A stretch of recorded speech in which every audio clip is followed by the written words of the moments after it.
Brendan Rodgers. I mean, he seems to have found a kind of his strongest starting 11 in recent weeks, and they've been getting results, and they're getting to the edge of that kind of finishing line. But what are the kind of big calls for Rodgers? I mean, I think it looks like there's only one or two positions that maybe are up for debate. But where do you see the big calls for Brendan Rodgers for Sunday?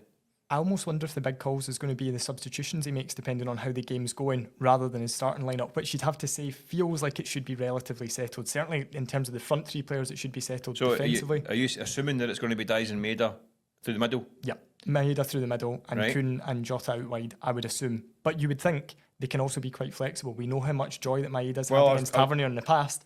They can maybe I was going to be say, flexible with that. do they sacrifice the gains they get from having Maeda on the flank against James Tavernier, who we know has had a hard time, not only defensively coping with Maeda's pace and attack, but he also negates Tavernier's ability to get up the pitch because he knows that going back the other way is a nightmare.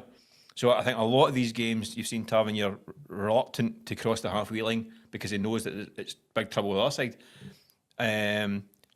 But Maeda has been probably the form man in the country through the middle, hasn't he? Yeah, I think you almost have to look at it in the most basic way possible. You've got an informed forward who scored, 27, 28 times this season? Start him at centre forward. Just don't overthink it. Play to your strengths, don't play to the opposition's weaknesses. And that's something I think Brendan Rodgers will be like trying to drum into his players, that we play our game to our strengths. We don't almost look at their team and try and exploit that, because he will back them to be better all over the park. And given the chasm in the league, so he should. What about, I mean, you've got to think that, I mean, Rangers' strongest centre defence partnership would be Suter and Balogun, maybe Stelling, maybe a three. I think we'll go with three again. We'll get to that in a second.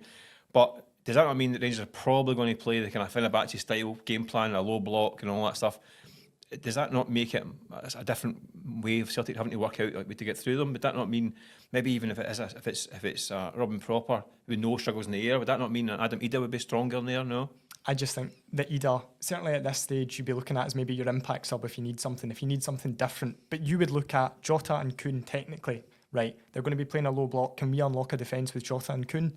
What about the back? Greg Taylor or Jeffrey Sloop? On the way that he's playing, Jeffrey Sloop. Yeah, I think he looks apart, doesn't he? I think Greg Taylor's tried and tested in this fixture, but I think it was a toss of a coin job really. If he's fit, I think he's a good shout.